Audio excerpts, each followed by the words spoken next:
नमस्कार, मैं हूं इंद्रजीत राय। मास्टरमाइंड में आज पर्दाफाश करेंगे शीना मर्डर केस से जुड़े कुछ ऐसे तथ्यों का जो आप कर चौंका देंगे।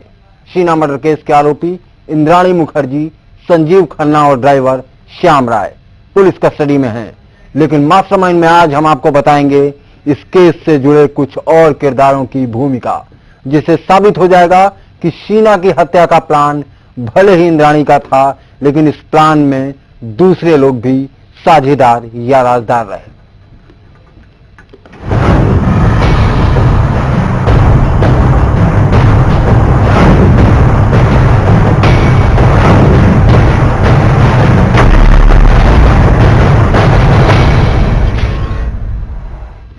शीना बोरा मर्डर केस में एक नया मोड़ आया है। इस मामले में अभी तक शीना के भाई मिथाइल बोरा का बयान अहम माना जा रहा था, लेकिन सूत्रों के मुताबिक जो खुलासा मिथाइल ने पुलिस के सामने किया है, उससे नई उलझन खड़ी हो गई है। जिस मिथाइल ने अभी तक ये कहा था कि शीना की हत्या की उसे जानकारी नहीं थी, अब उसका कहना है कि वो खुद हत्या के दिन मुंबई में इंद्राणी मुखर्जी के घर पर मौजूद था।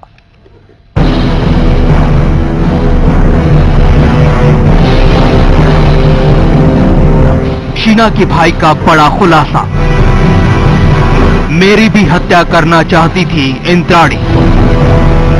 अब तक जो अपनी मां को कोसता आ रहा था, शीना की हत्या के बारे में कुछ भी जानने से इनकार करता आ रहा था, उसका ये दावा है कि वो इंद्राणी का अगला निशाना था, सबको हैरत में डाल दिया है।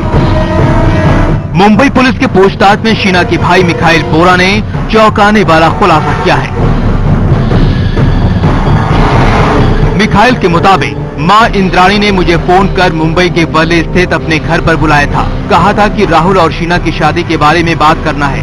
वहां शीना, राहुल और संजीव खन्ना को भी बुलाया गया था, लेकिन शीना ने आने से इनकार कर दिया। मैं वहां पहुंचा तो इंद्राणी ने नशीला पदार्थ पिला दिया।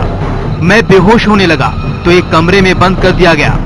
इसके बाद इंद्राणी और संजीव शीना को लेने चले गए। लौटकर आते तब तक मुझे होश आ चुका था। मैं वहीं छिप गया। जब तक दोनों वहां रहे मैं छिपा रहा। बाद में भागकर जान बचाई।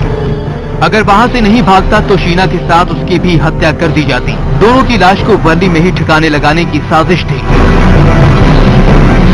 जाहिर है इस खुलासे ने कई सवाल खड़े कर दिए हैं।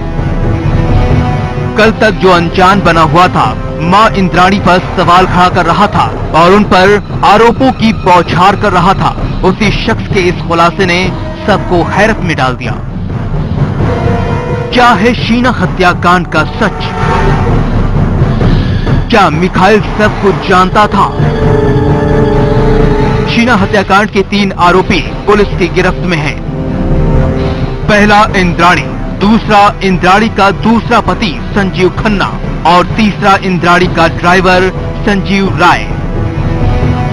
मिथाइल के इस खुलासे के बाद शक की सुई मिथाइल की ओर भी घूम गई है।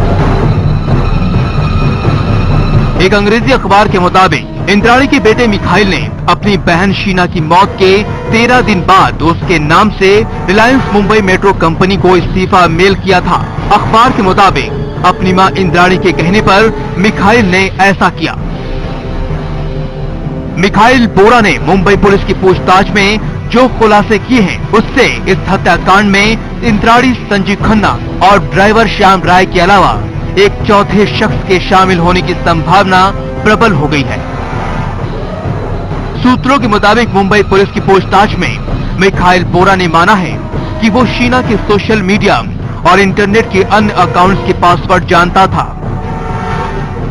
शीना के अकाउंट्स उसकी मौत के बाद भी एक्टिवेट थे।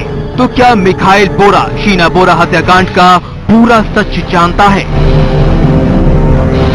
Ashok Shukla, live India.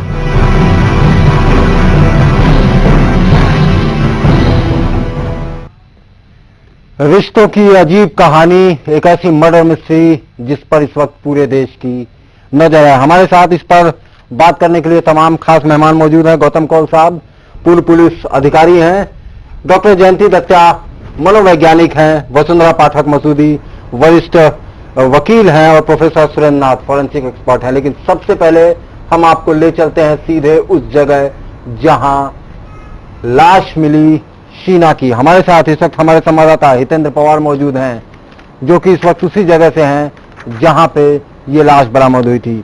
हितेंद्र, अभी तक पुलिस को क्या कुछ मिल पाया है? आगे कुछ कहानी बढ़ी है या इसके मोटिव का कुछ पता चल पाया है? देखिए, जहां तक मोटिव का सवाल है, अब तक तो पुलिस इसमें कोई अपना पक्ष नहीं रख पाई है, लेकिन बातचीत और पूछताछ का सिलसिला अभी भी जारी है। लेकिन इसी बीच एक नया खुलासा हुआ है कि जिस जगह पे शीना की लाश मिली थी अधजली हालत में, उस जगह के बाजू में ही नरकंकाल को दफनाया गया था। वो सारे एविडेंस मुंबई पुलिस ने अपने कब्जे में ले लिए हैं, रायगढ़ पुलिस ने।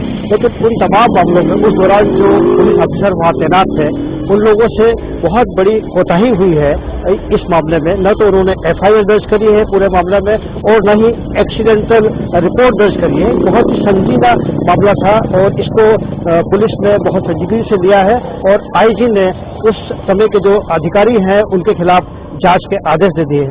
अच्छा हितेंद्र, ये बताइए कि उस वक्त जो क्राइम का स्पॉट है जहां पे तमाम सारी चीजें मिली हैं, आपकी तमाम लोगों से बातचीत हुई होगी, क्या लगता है जितनी भी चीजें मुंबई पुलिस के हाथ लगी हैं वो अपराधी को अदालत में दोषी साबित करने में मददगार हैं, या पुलिस को और सबूतों की जरूरत पड़ेगी? निश्चित तौर पे सबूतों की तो जरूरत पड़ेगी ही, और अपने इतनी बड़ी हस्ती पे पुलिस ने हाथ डाला है तो कुछ मुख्ता सबूत उनके हाथ लगे हैं। ड्राइवर का कबूलनामा है, सेकंड पति का कबूलनामा है, और उसके बाद जो मोबाइल्स के कॉल रिकॉर्ड्स हैं, वो सारे सबूत जो है इस मामले में चीख के बोल रहे हैं कि कहीं न कहीं इस मामले में इंद्रायणी और उनके साथ देने वाले लोगों की इसमें। अच्छा हितेंद्र, मेरा सवाल आपसे और है कि जो भी वहां पे जो भी घटनाक्रम रहा, चाहे वो पुलिस की लापरवाही रही या जो कुछ भी रहा, क्या अभी उस वक्त क्राइम स्पॉट पे फॉरेंसिक टीम या बाकी लोगों का आना जाना जारी है, या पुलिस इस बात की पुष्टि कर पाई है कि जो कंकाल उसने बरामद किया है वो शीना का ही था? इस बात की पुष्टि हो पाई है? देखिए, ड्राइवर को लेकर स्पॉट पे पुलिस गई थी। मुंबई पुलिस इस निशानदेही पे एक नरकंकाल पुलिस को मिला था, उस जगह का स्पॉट बताया था। बाद में रायगढ़ पुलिस की हेल्प ली गई कि भाई यहाँ जो अधजली लाश मिली थी वो कहाँ है, उसके नरकंकाल कहाँ पे है। तो रायगढ़ पुलिस की मदद से वो स्टेगेल जो नरकंकाल है वो पुलिस ने बरामद कर लिया। प्राइमरी तौर पर तो ये लगता है कि ये शीना बोरा का ही नरकंकाल हो सकता है, लेकिन अधिकृत रूप से जब तक फॉरेंसिक रिपोर्ट नहीं आती, डीएनए टेस्ट नहीं होता, तो फिलहाल इस बारे में कुछ भी कह पाना थोड़ा जल्दबाजी होगा। चलिए आप इस खबर पर जी आप इस खबर पर नजर बनाए रखिए, हम फिर आपके पास वापस आएंगे। सीधे चलते हैं गौतम कौल साहब के पास। कौल साहब, आप ने काफी लंबा अर्सा पुलिस में बिताया है, क्या लगता है अभी तक के घटनाक्रम के हिसाब से पुलिस की जांच और जो सामने चीजें आ रही हैं, ये कहानी कहां तक जाएगी? मुझे तो लगता है कि ये जो केस है ये कोर्ट तो जाना ही है इसको, और इसमें जो है कन्विक्शन भी हो सकती हैं, पर कन्विक्शन लेने तक के लिए इसमें मेरे ख्याल से 1 या 2 जो हैं अप्रूवल जो हैं वो बनने पड़ेंगे इन्हीं लोगों में से जिन्होंने ये जुर्म किया है, क्योंकि ये खुद अपने आप चश्मदीद गवाह हैं, चाहे उन्होंने कानूनी बदतमीजी की है, पर इनका बयान जो है वो कोर्ट में जो है अप्रूवर के हैसियत से जो है वो बहुत काम आएगा। अच्छा, और जो प्रिंसिपल अक्यूज हैं उनको जो है सजा देने में मदद मिलेगी। इसके अलावा जो फॉरेंसिक एविडेंस जो बन रहा है वो मैं देख रहा हूं कि हल्के एक कड़ी जो है वो जुड़ती जा रही है, और ये कहानी जो है अगले मेरे ख्याल से 2 हफ्ते के अंदर ये हमारे सामने ये बिल्कुल पूरी तरह से सामने आ जाएगी, और ये पता चल जाएगा कि कौन कितने पानी में तैर रहा है। चलिए, एक नई जानकारी जो हमारे पास अभी आ रही है, इसकी कॉल डिटेल की कुछ जानकारियां हैं। जो इंद्राणी, उसके जो पूर्व पति जो कि इस वक्त गिरफ्तार हो चुके हैं, इनके बीच जो बातचीत हुई 23 अप्रैल को 18 बार बातचीत की गई है। दोनों की मोबाइल के जो पुलिस जो रिकॉर्ड्स हैं वो पुलिस को मिल गए हैं। इस बात की ये पुष्टि होती है कि कुछ ना कुछ कॉन्स्पिरेसी चल रही थी। इसके अलावा 20 तारीख को 37 मिनट बातचीत होती है इन दोनों के बीच। लोकेशन पहले भी बात आ चुकी है कि लोकेशन इन तीनों की एक जगह बताई गई है। इन कॉल डिटेल्स के आधार पे पुलिस का ये कहना है कि वारदात के 1 दिन पहले ड्राइवर और इंद्राणी दोनों मौकाए वारदात का मुआयना करने गए थे। अब सीधे चलते हैं डॉक्टर जयंती दत्ता के पास। डॉक्टर दत्ता, एक कहानी समझ में नहीं आ रही है। एक करीब 45 साल की उम्र की इंद्राणी, जिनकी 5 शादियां होती हैं, पहले 3 की बात आ रही थी, अब कुछ रिपोर्ट्स के हवाले से ये पता चला है कि 2 पति और बढ़ गए हैं। इनको 3 बच्चे हैं, जिसमें शीना जो अपने भाई के साथ संबंधों के चलते अब और कुछ पैसों के चलते बात आ रही है कि मामला यहां तक पहुंचा। मिखाइल, जिसके बारे में ये अब कुछ जानकारियां आ रही हैं कि वो ड्रग एडिक्ट था। और विधि का ये कहना है कि जो उनके असली पिता हैं वो ठीक आदमी नहीं है और पीटर मुखर्जी ही उनके पिता हैं। ये रिश्तों की क्या कहानी है? ये क्या दिमागी स्तर इन लोगों का क्या है? क्या इस स्थिति में इस तरह का अपराध हो सकता है? बिल्कुल हो सकता है। आप ये देखिए, कोई भी किरदार जो रिपोर्टेड फैक्ट्स हैं, मैं कोर्ट और लॉ में नहीं जा रही, एज ए क्रिमिनल साइकोलॉजिस्ट अगर आप देखें तो आप देखेंगे कि मिखाइल जो बोल रहा था मैं ऐसे सबूत दूंगा पुलिस को जहां से पुख्ता वो मिल जाएगा, फैक्चुअल जो हैपनिंग्स हुई है। अब आप देखें कि वो खुद एक अहम किरदार था इस हादसे में। अगर उसको पता था उस दिन जिस दिन इसकी बहन की कत्ल हुई है, उस वक्त अगर वो वहां पे मौजूद था, घर पे था जो वो कह रहा है, और इस तरह की शख्सियत कैसे वो खुद कहां पे जाके छुप गया, बचकाना सा नहीं लगता ये स्टेटमेंट। दूसरी बात, अगर ये कह रहा है कि मैंने उसकी ईमेल भेजी, मैंने उसके सिग्नेचर को कॉपी किया और रेजिग्नेशन लेटर भेजा, कुछ पैसों के लिए अगर वो ये कह रहा था तो ये तो खुद ही को झुटला रहा है कि भाई मैं नहीं जानता था 3 साल से मेरी बहन कहाँ थी। तो ये जो कॉन्ट्राडिक्टरी स्टेटमेंट्स हैं, ये कहीं पे न कहीं पे ये दर्शाता है कि ये सच नहीं कह रहे हैं।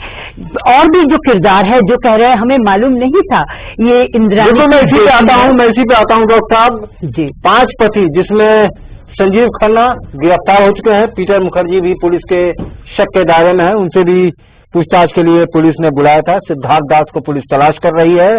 मिखाइल को भी संदेह के दायरे में रखा गया है, फिलहाल उनको डिटेन किया गया है। विधि को भी पूछताछ के लिए बुलाया जा रहा है। कहीं ऐसा तो नहीं है कि सारे लोग शामिल हैं या असली कहानी क्या है? नहीं, आप दूसरी बात ये देखिए, राहुल मैं आपके पास आऊंगा, मैं इसका कानूनी पक्ष लेना चाहूंगा वसुंधरा पाठक जी से कि 2 साल बीत चुका है, पुलिस के हाथ क्या सबूत लगते हैं आने वाला वक्त बताएगा। कहानी धीरे धीरे साफ हो रही है, लेकिन कानून में दोषियों को सजा दिलाने के लिए सबूत की जरूरत होती है। क्या 2-3 साल पुराने केस में इस तरह के सबूत पुलिस को मिल सकते हैं? देखिए, इसमें कोई भी आशंका नहीं है। आज टेक्नोलॉजी भी बहुत तेज है, बहुत फास्ट है, तो केसेस तो अगर 10 साल पुराने भी हों तो जो लिंक है, जो चेन है, वो जुड़ते ही जाते हैं। मगर हाँ, कुछ पेचीदगियां जरूर बीच में आ जाती हैं। इस मामले में क्या क्या मिल सकता है? कुछ डिफिकल्टीज। अब आप देखिए, जिस तरह से पुलिस ने, सबसे पहले तो पुलिस खुद भी शक के दायरे में है मेरी नजर में, क्योंकि यदि आप देखेंगे कि 2012 की जो बात है जिसमें कहा जाता है कि राहुल गए थे मिसिंग पर्सन रिपोर्ट लिखवाने, और उसके पहले तकरीबन 1-1.5 महीने पहले रायगढ़ में इनका कंकाल जो था डिस्कवर हुआ। पुलिस ने उस वक्त क्यों नहीं उस बॉडी का पंचनामा बनाया? क्यों नहीं रायगढ़ की पुलिस ने उस वक्त उसका पोस्टमार्टम किया? आइडेंटिफिकेशन के लिए क्यों नहीं आइडेंटिफिकेशन के लिए पुलिस ने प्रॉपर मेजर्स अपनाए? क्यों नहीं आइडेंटिफिकेशन के लिए तमाम जरायत अपनाए? तो ये सारी चीजें कहीं ना कहीं एक बहुत बड़े षड्यंत्र की ओर इशारा कर रही हैं। इसी के साथ साथ जो तमाम लोग इस केस से जुड़े हैं, चाहे वह पीटर मुखर्जी हो, चाहे वह अब मिखाइल हो, चाहे वह बाकी के तमाम हजरात हो, तो ये तमाम लोगों की जो बदलती स्टेटमेंट्स हैं, जो ये अपने बयान को बदलते जा रहे हैं, इन बयानों के बदलने से भी कहीं ना कहीं ये जाहिर हो रहा है कि आगे हम आपको अगले 1 घंटे में उन 4 किरदारों के चेहरे से नकाब हटाने की कोशिश करेंगे और ये साबित करेंगे कि कहीं न कहीं हत्या भले ही 3 लोगों ने मिलकर की हो, लेकिन इसके अलावा भी कुछ किरदार हैं जो कि इस पूरे खेल में शामिल हैं। फिलहाल वक्त है एक छोटे से ब्रेक का।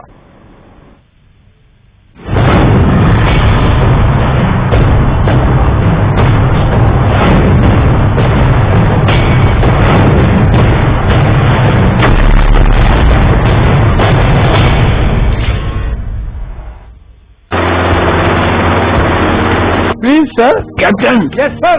इस जहाज में किस कंट्री का माल जा रहा है? सर यूरोप होते हुए यूएसए और कनाडा जाएगा।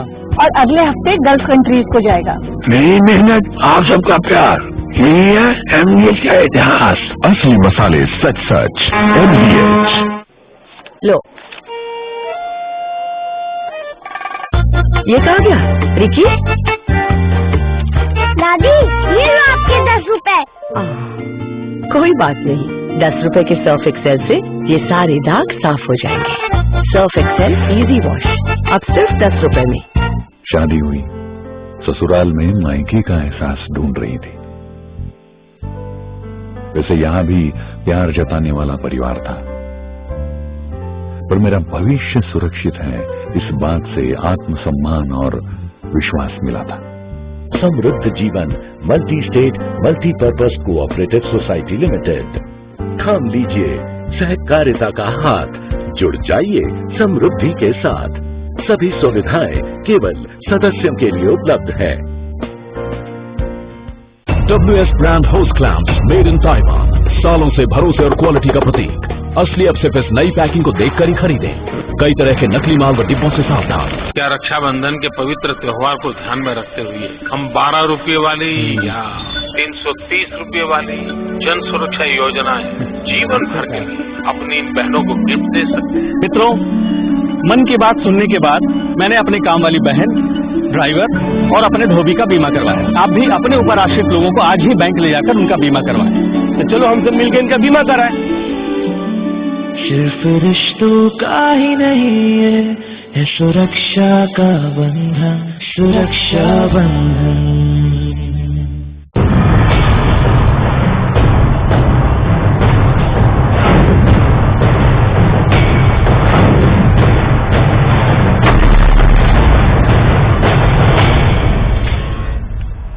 रिश्तों और हत्या की सबसे सनसनीखेज कहानी इस वक्त देश के सामने है। शीना बोरा मर्डर केस में पुलिस मुख्य आरोपियों के साथ पूछताछ में जुटी है, लेकिन जिस एक शख्स की भूमिका और उसके बयान संदेह के घेरे में है, वो शख्स हैं इंद्राणी के पति पीटर मुखर्जी। यकीन करना मुश्किल हो रहा होगा कि शीना की हकीकत और इंद्राणी की प्लानिंग से पीटर मुखर्जी का क्या रिश्ता है या ये कहां तक अनजान थे। देखिए रिपोर्ट।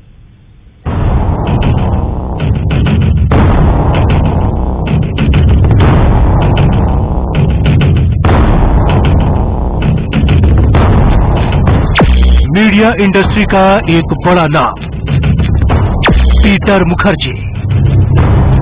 शीना बोरा के साथ पीटर का रिश्ता सौतेले पिता का बनता है, लेकिन शीना मर्डर केस में इंद्राणी की गिरफ्तारी के साथ ही पीटर मुखर्जी ने कहा, मुझे इस बात की जानकारी नहीं थी कि शीना इंद्राणी की बेटी है। मैं जानता था कि वो इंद्राणी की बहन है। पीटर मुखर्जी के मुताबिक इंद्राणी ने उन्हें शादी के 13 साल तक इस धोखे में रखा कि शीना उसकी बहन है। हालांकि 2 दिन बाद ही पीटर मुखर्जी का बयान बदला। अब उनका कहना है, मुझे खुद शीना और राहुल ने बताया था कि इंद्राणी शीना की मां है, लेकिन मैंने दोनों पर भरोसा नहीं किया। स्वाभाविक तौर पर मुझे अपनी पत्नी की बात पर ज्यादा भरोसा था। पीटर मुखर्जी ने जिस तरह अपना बयान बदला है, उससे संकेत मिलता है कि शीना बोरा मर्डर केस में उनके पास ऐसी जानकारी है जो वो बताना नहीं चाहते।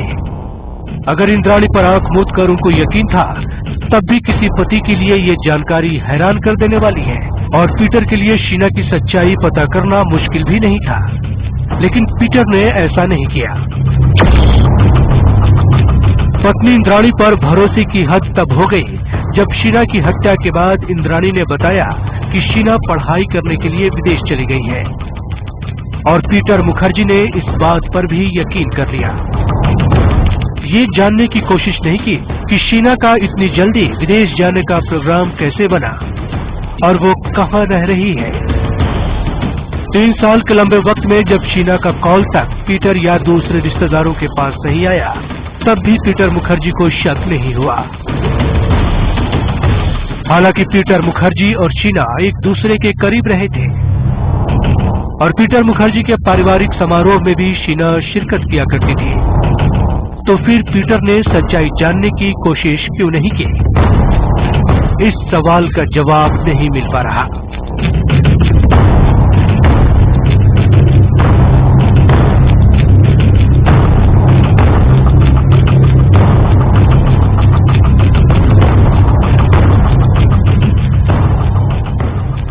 दीपक मिश्र, लाइव इंडिया।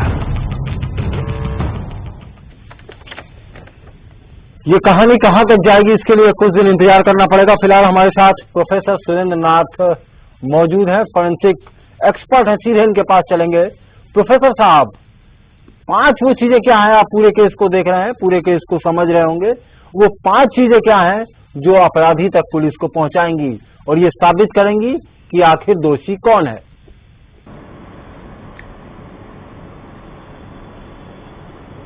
देखिए, सबसे पहली चीज तो ये है कि इसमें जो फैक्ट्स हैं, जब तक वो नहीं मिलेंगे तब तक कुछ भी कह पाना पॉसिबल नहीं है। इस केस में हमारे पास अभी कोई फैक्ट नहीं है। सारी बातें जो हैं सिर्फ सुनने कहने की उसमें आती हैं। जहां तक फैक्ट का सवाल उठता है,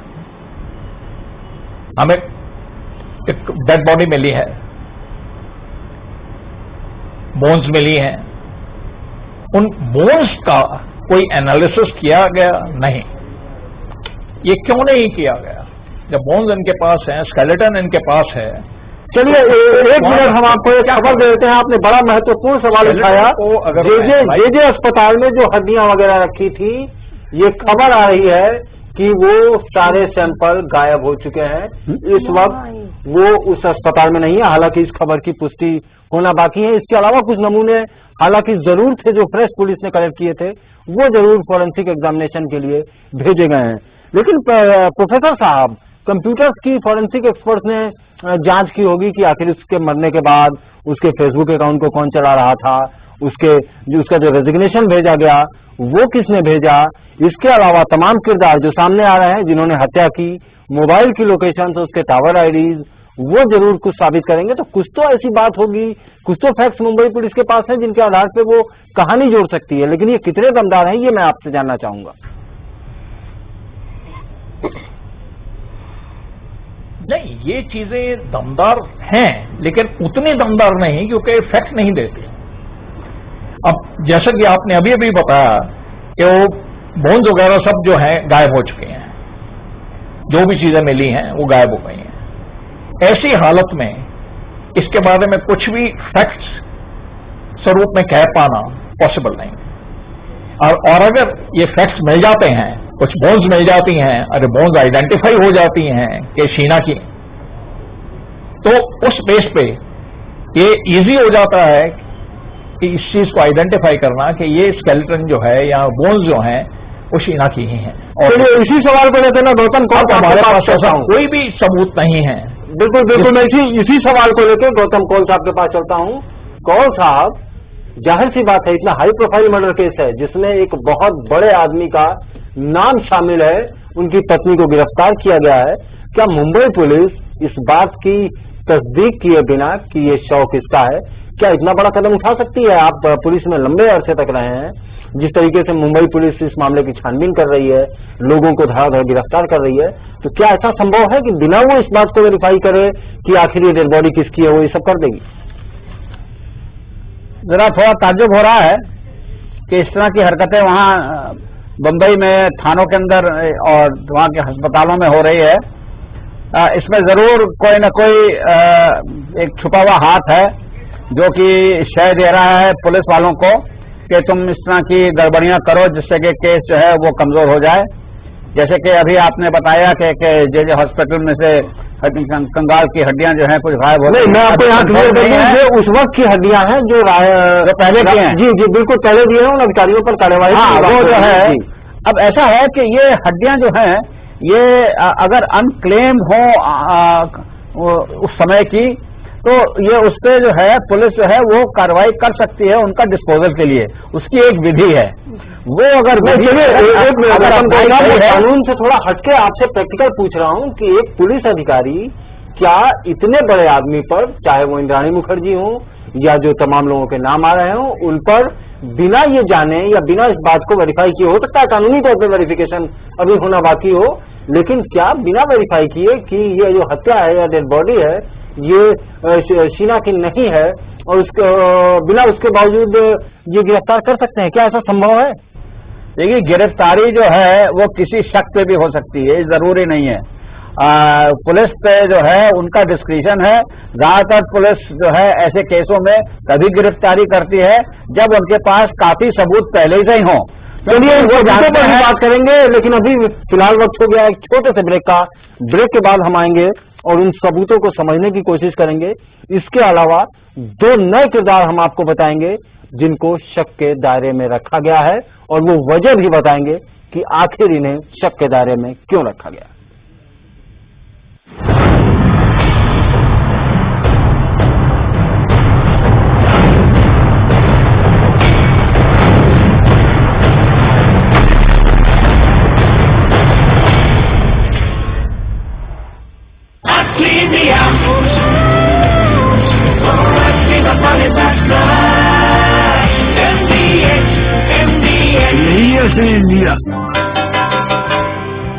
जागो ग्राहक जागो, अपने परिवार के सेहत के लिए हमेशा ISI एवं ICC IDD सर्टिफाइड नमक ही इस्तेमाल करें।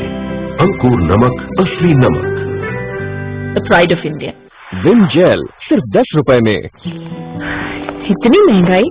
10 रुपए में तो हफ्ते भर के नींबू भी नहीं मिलते, पर अब वही 10 रुपए में मिले पूरे 100 नींबुओं की शक्ति विम जेल के नए वीकली पैक में, जो आसानी से हटाए कड़ी चिकनाई। हफ्ते भर का नया विम जेल अब सिर्फ 10 रुपए में। PCPNDT एक्ट के तहत लिंक जांच या चयन करना या करवाना या इसमें किसी भी तरह का प्रचार या सहायता करना कानूनन जुर्म है। इसमें 5 साल तक की सजा और 1 लाख रुपए तक का जुर्माना हो सकता है। जांच करने वाले डॉक्टर का लाइसेंस रद्द किया जा सकता है। मार्च 2015 तक ऐसे 271 केसेस में सजा सुनाई जा चुकी है। कब समझोगे? जेल जाने के बाद। लिंक चयन के विरुद्ध आवाज उठाएं, अपने जिला अधिकारी को तुरंत सूचित करें। कैसा हो हमारा घर, जो घर से बढ़कर हो, सुकून और खुशी के साथ एक पहचान हो। Presidency infra Heights Yamuna expressway पर लेकर आए हैं एक premium project, presidency Heights, 100% FDI project adjacent to F1 Buddh International Circuit. Construction is in full swing. Residency Infra Heights. More life, more style. कैसे पता ये पानी प्योर है? प्योरिट अल्टीमा RO+UV सिर्फ इसमें है प्योरिटी इंडिकेटर, जो साफ साफ दिखाता है कि पानी कितना प्योर है। देखा? साफ साफ। RO+UV with purity indicator. कहते हैं इंसान के जन्म लेते ही ऊपर वाला उसके लिए रिश्ता पहले से ही बना देता है। हाँ, उसके नसीब में जो होता है वो तो उसे निभाना पड़ता ही है।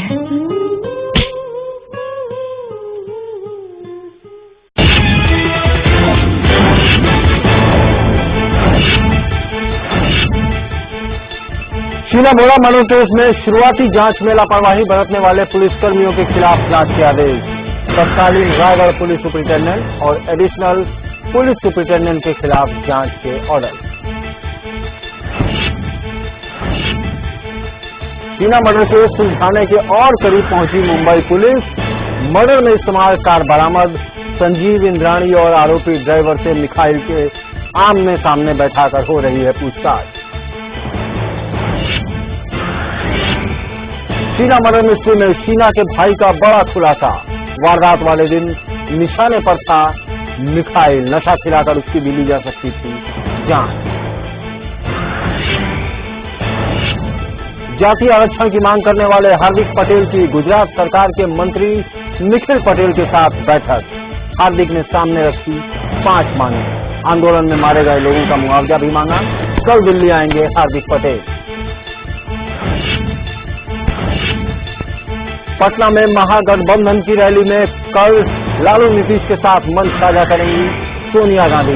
मुलायम को मनाने की कोशिशें तेज। लालू ने समाजवादी पार्टी को दिया 5 सीटों पर चुनाव लड़ने का प्रस्ताव। राजस्थान एम्बुलेंस घोटाले में सीबीआई के शिकंजे में गहलोत और सचिन पायलट, चिदम्बरम के बेटे पर भी केस दर्ज। बौखलाई कांग्रेस का आरोप, नाकामियां छिपाने के लिए वसुंधरा कर रही है ऐसा काम।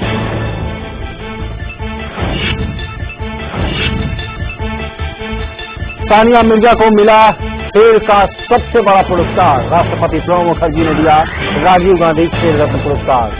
दूसरे खिलाड़ी भी खेल पुरस्कार से सम्मानित। और नासिक महाकुंभ का पहला शाही स्नान, गोदावरी तट पर उमड़ा श्रद्धालुओं का जन सैलाब। महिलाओं के लिए अलग इंतजाम न होने से महिला साधुओं में रोष। परी अखाड़ा की साधुओं ने किया बहिष्कार।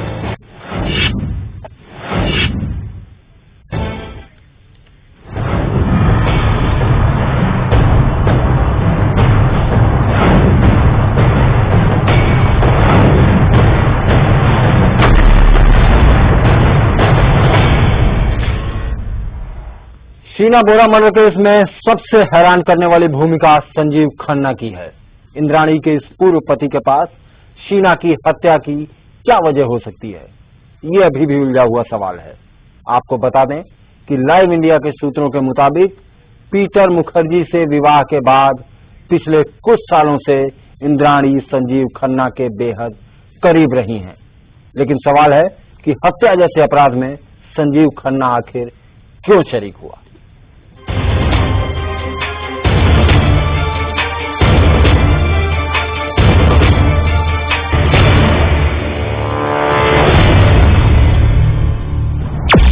शीना बोरा, एक कत्ल, कई राज।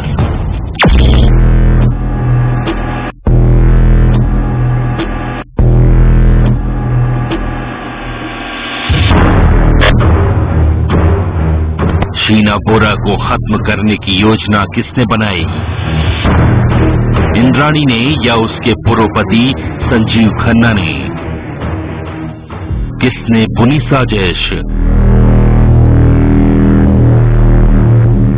मुंबई पुलिस की थियरी के मुताबिक इंद्राणी ने अपने ड्राइवर श्याम राय के साथ मिलकर हत्या की साजिश बनाई थी और इसके लिए उसने पहले ही रायगढ़ के जंगल तक का रास्ता देख लिया था। रायगढ़ के इस इलाके की रेकी की गई थी।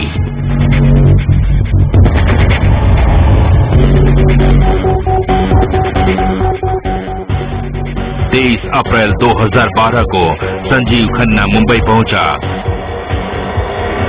ड्राइवर श्याम राय और इंद्राणी के साथ संजीव खन्ना ने उसी दिन शाम को शीना बोरा को नेशनल कॉलेज के सामने से अपनी कार में पिक किया। हालांकि शीना संजीव खन्ना को कार में देखकर उस कार में बैठना नहीं चाहती थी, लेकिन इंद्राणी ने बातचीत करने के लिए उसे मना लिया।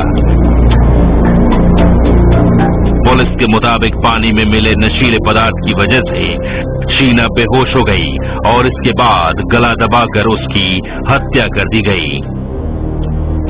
इसके बाद लाश गाड़ी में छुपा कर रखी गई और गाड़ी पीटर मुखर्जी के गैरेज में खड़ी की गई। 24 अप्रैल को इस गाड़ी को लेकर तीनों आरोपी रायगढ़ के जंगल में पहुंचे, जहां पेट्रोल डालकर शीना की लाश को जलाया गया और बाकी अवशेषों को दफना दिया गया। इसके बाद 25 अप्रैल 2012 को संजीव खन्ना फ्लाइट से कोलकाता वापस आ गया। कौन है संजीव खन्ना? इंद्राणी मुखर्जी ने साल 1993 में संजीव खन्ना से दूसरी शादी की थी। कोलकाता में कारोबार करने वाले संजीव खन्ना से कुछ ही सालों में तलाक लेकर इंद्राणी मुंबई चली गई। तनाव और झगड़े के साथ हुआ तलाक, बेटी की कस्टडी को लेकर चला केस। बेटी विधि की कस्टडी को लेकर इंद्राणी और संजीव का रिश्ता कड़वाहट के साथ खत्म हुआ था, लेकिन ये भी सच है कि पीटर मुखर्जी से शादी के कुछ साल बाद ही इंद्राणी अपने पूर्व पति पर एक बार फिर मेहरबान हो गई। सूत्रों की माने तो इस दौरान इंद्राणी न सिर्फ संजीव से मिलती रही, बल्कि दोनों का आपसी व्यवहार भी पति पत्नी की तरह रहा।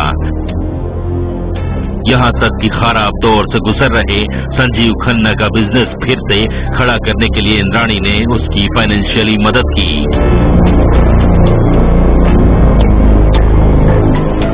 उसके पैसे से संजीव ने कोलकाता में होटल खरीदा और हावड़ा में एक नया फ्लैट खरीदा। क्या ये संजीव का है गेम प्लान?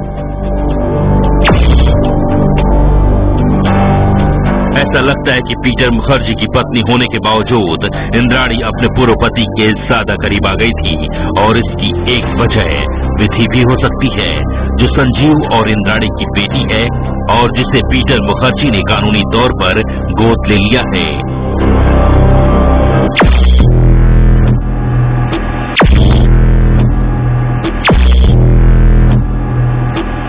तस्वीरें इंद्राणी और विधि की हैं और इनसे साफ जाहिर है कि विधि इंद्राणी और पीटर मुखर्जी की बेहद करीब है।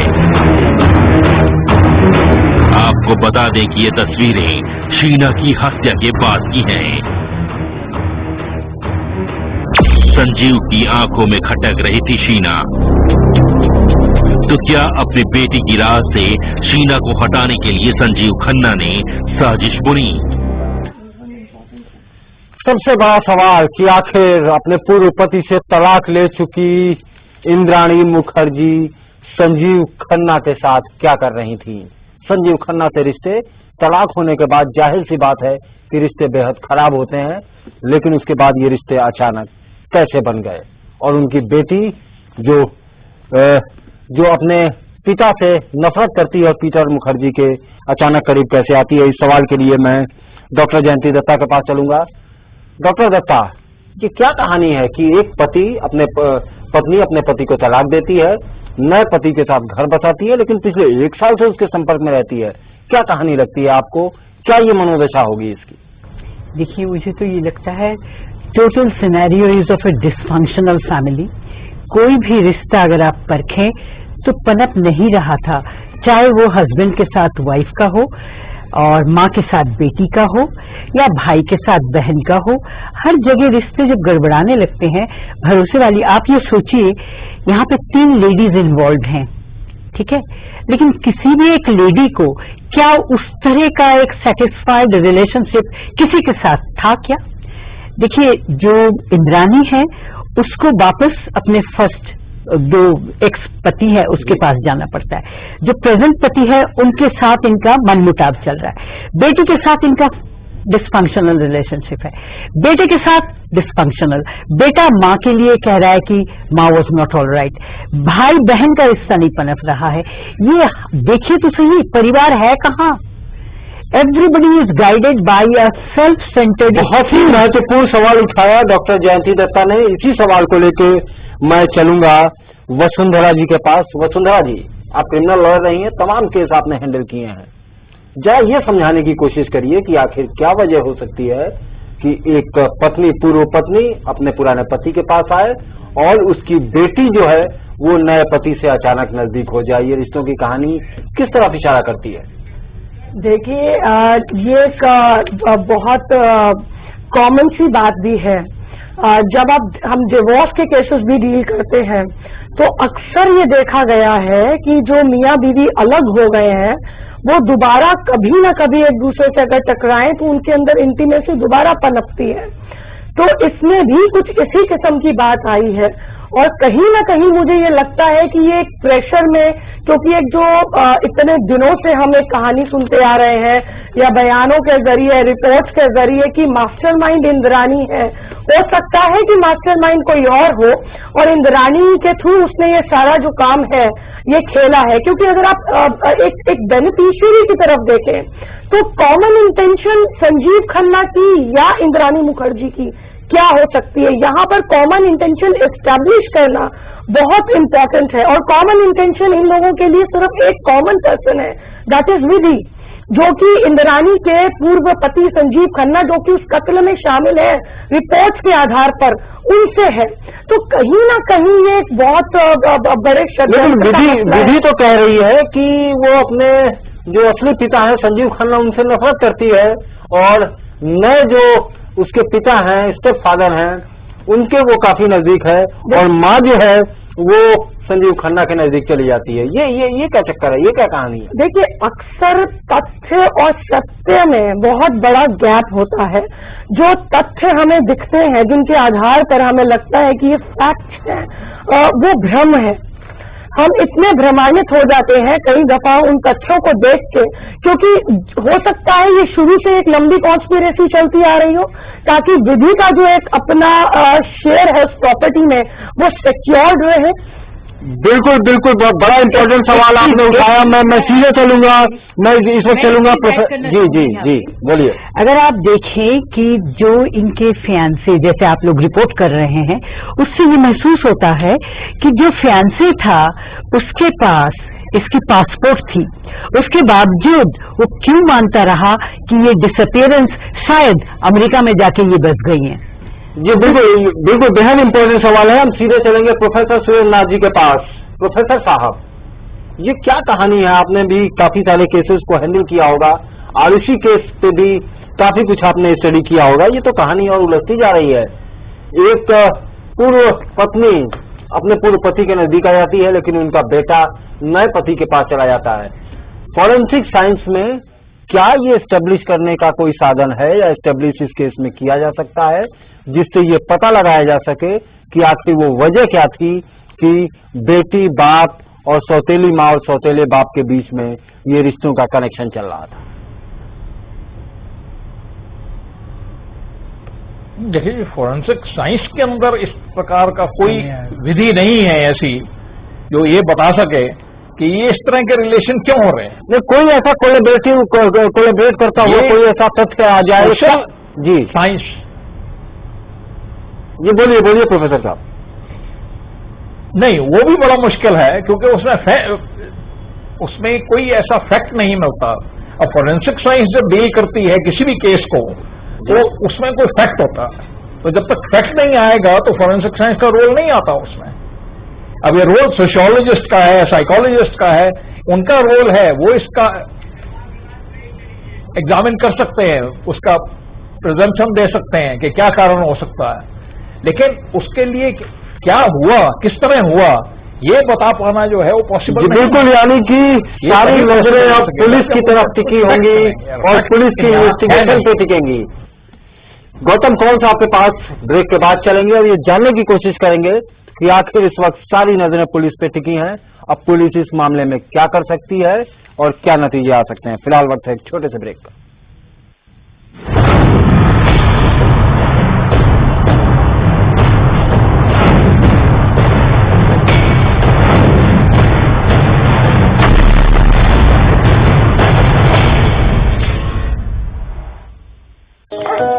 दादाजी, मैं जीत के ही आऊंगी। क्यों नहीं बेटे? दीदी क्या बनाओगी? चने। Thank you. मैं जीत गई दादाजी। जीत नहीं था। दीदी आप नहीं, एमडी है। यही तो है, एमडी है। चना मसाले का कमाल। क्या क्या नहीं किया मैंने अपने चेहरे के लिए। ये भी बदली, वो भी बदली, हर कॉस्मेटिक क्रीम बदली, पर मेरे चेहरे का असली लॉन्ग लास्टिंग ट्रीटमेंट हुआ रूप मंत्रा आयुर्वेदिक फेस क्रीम से, क्योंकि इसमें है 12 खास आयुर्वेदिक जड़ी बूटियों का संतुलित मिश्रण। ये चेहरे की त्वचा में समाकर उसे अंदर से निखारे और अंदर से स्ट्रॉन्ग बनाए, ताकि चेहरा रहे रोशन और अंदर से हो पोषण। Roop Mantra ayurvedic face cream and face wash, ये कोई कॉस्मेटिक नहीं, आयुर्वेदिक औषधि है। आम बर्तन बार के मुकाबले विम देता है कहीं ज्यादा। अब विम बार के 5 रुपए वाले पैक पे मिले 15 ग्राम ज्यादा। दिव्या कूल, आराम से ज्यादा। जब दिव्या कूल है तो कोई और क्यों? दिव्या कूल अंडरवेयर बनियान। I like to suggest the best for my clients. May it be style, economy, comfort or durability. And one name that really fits the bill is Jikan. Jikan Feeding Collection. Relaxed body, relaxed mind. बच्चों, जवाब ठीक से देना और सफाई के 10 number होंगे। चौंकिए मत, डेंगू और चिकुनगुनिया से बचने के लिए ये जरूरी है। आसपास पानी जमा ना होने दें। ड्रम, कूलर, गमले को हर सप्ताह साफ करें। प्लास्टिक के कप व नारियल की खोल जैसी चीजों को इधर उधर न फेंकें, क्योंकि डेंगू और चिकनगुनिया का मच्छर साफ पानी में पनपता है। मच्छरों के काटने से बचें। बुखार में पैरासिटामोल लें, एस्प्रिन हरगिज न लें। इस बार तो बच्चों ने हमें ही पास कर दिया। और सफाई के नाम पर 100 में से 100। हाँ। सपनों का आशियाना, संकल्प समृद्ध जीवन का। Residential, commercial, institutional and industrial space project से दिए आपके सपनों को पंख। समृद्धि की ऊंचाई और विस्तार से हर किसी की जरूरत को किया पूरा। समृद्ध जीवन कंस्ट्रक्शंस प्राइवेट लिमिटेड और Jeevan Jyoti constructions private limited. WS brand hose clamps made in Taiwan, सालों से भरोसे और क्वालिटी का प्रतीक। असली अब सिर्फ इस नई पैकिंग को देखकर ही खरीदें। कई तरह के नकली माल व डिब्बों से सावधान।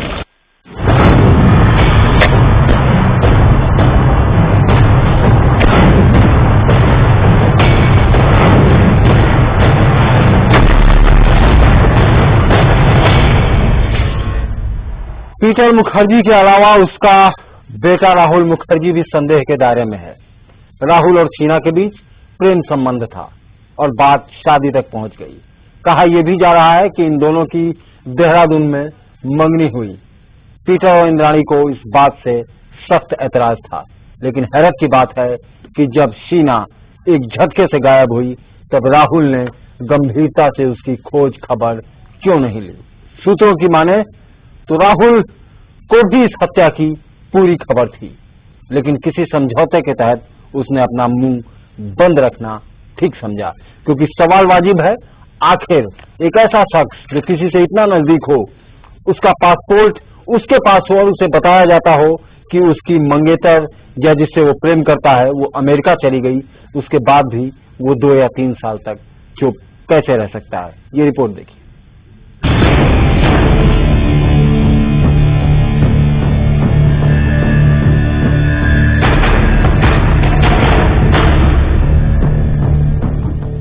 शीना बोरा की हत्या का षड्यंत्र जिन्होंने रचा, उसमें से 3 चेहरे सामने हैं, लेकिन कयास लगाना मुश्किल नहीं है कि साजिश में दूसरे कई लोग भी बराबर के भागीदार हैं। राहुल मुखर्जी। शीना और राहुल मुखर्जी के बीच प्रेम संबंध था, बावजूद इसके कि दोनों एक दूसरे के सौतेले भाई बहन थे। और ये सच राहुल भी जानता था और उसकी मां शबनम भी, क्योंकि हत्या से कुछ दिन पहले शीना देहरादून में शबनम से मिली, जहां शादी की बातचीत हुई। और यही प्रेम संबंध इंद्राणी और शीना के बीच टकराव की बड़ी वजह बना। इसके अलावा पीटर मुखर्जी को भी ये बात पसंद नहीं थी कि उनके बेटे राहुल की शादी इंद्राणी की बेटी से हो।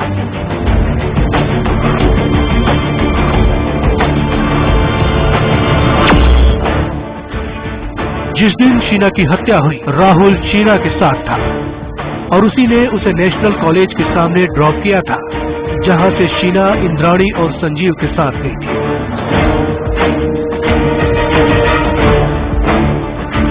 हैरत की बात है कि शीना के गायब हो जाने के बाद राहुल ने उसकी खोज खबर नहीं ली और इंद्राणी की ये बात उसने भी मान ली कि शीना पढ़ने के लिए विदेश गई है। इंद्राणी ने फोन पर शीना बनकर राहुल से रिश्ता तोड़ने का नाटक किया और इस पर भी राहुल ने यकीन कर लिया। शीना को तलाश करने की कोशिश नहीं की।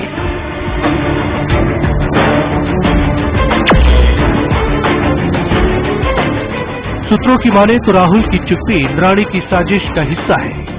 सवाल यह है कि शीना की हत्या पर चुप रहने की क्या कीमत राहुल को दी गई। ठीक वैसे ही जैसे शीना का भाई मिखाइल 3 साल तक क्यों चुप रहा। सूत्रों की माने तो मिखाइल ने पुलिस के सामने स्वीकार कर लिया है कि वो 23 और 24 अप्रैल 2012 को मुंबई में इंद्राणी के घर पर था और उसने इंद्राणी के कहने पर कई कागजात पर दस्तखत किए थे। लेकिन जब उसे खतरे का एहसास हुआ तो वो इंद्राणी के घर से भाग निकला।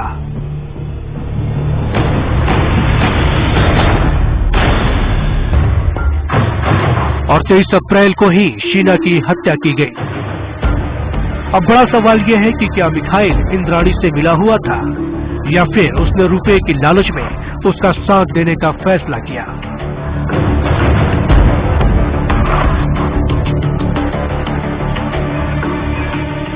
दीपक वेस्ट, लाइव इंडिया, दिल्ली। रिश्तों की कहानी से 4 किरदारों के चेहरों से हमने पर्दा हटाने की कोशिश की, यानी एक परिवार जिसमें 5 लोग जो अभी जिंदा बचे हैं और वो सभी के सभी शक के दायरे में हैं। वक्त की कमी है, मैं सभी से छोटे छोटे जवाब चाहूंगा।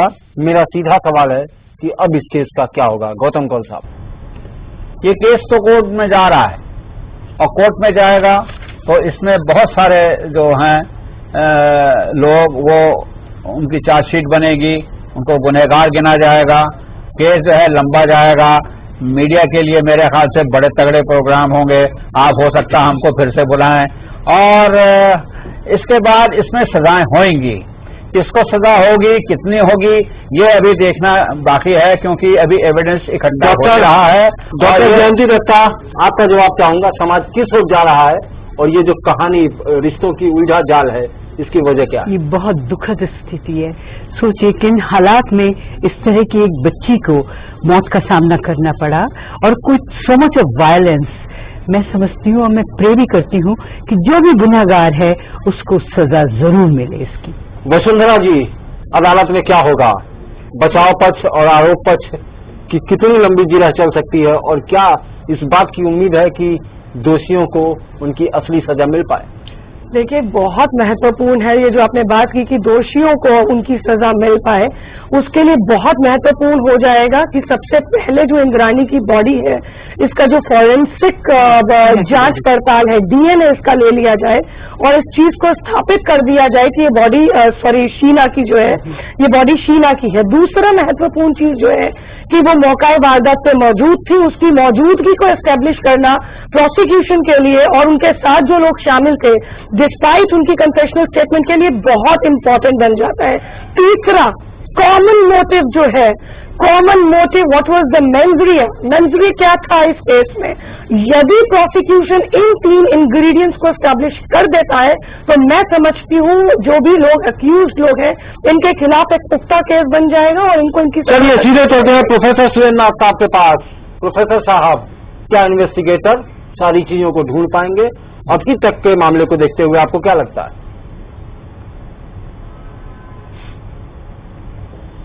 देखिए, इन्वेस्टिगेशन अगर प्रॉपर चलता रहेगा तो डेफिनेटली वो कुछ न कुछ तलाश कर लेंगे, और अगर वो तलाश कर लेंगे तो इनको सजा भी दे देंगे। तो हमारी तो यही विश है कि ये लोग उसको तलाश कर पाए और जो भी क्रिमिनल्स हैं उनको सजा मिल सके। मिल जाती है तो पर्पस इज सर्व्ड। हाँ, समय जरूर लगेगा जी। क्रिमिनल केसेस में चार्जशीट की जो फाइलिंग का टाइम है बहुत ही महत्वपूर्ण है। पुलिस को चाहिए कि इस टाइम लिमिट, ये जो टाइम लिमिट है, समय सीमा 90 दिनों की, इसको ना टापे। समय सीमा के रहते ही जितना हो सके अपने एविडेंसेस कलेक्ट करें, इन्वेस्टिगेशन कंक्लूड करें और ये परमिशन ली जाए यदि कुछ उसके एविडेंस रह जाते हैं उसको बाद में ऐड करने की। अपॉर्चुनिटी लेते हुए मुबारकबाद देने के लिए मुंबई पुलिस को, जिस स्पीड में वो आगे चल रही है। बिल्कुल, हम भी उम्मीद करते हैं, पूरा देश उम्मीद करता है कि शायद सच सभी के सामने आएगा और दोषियों को उनकी सजा मिलेगी। फिलहाल इस पेशकश में इतना ही। देखते रहिए लाइव इंडिया।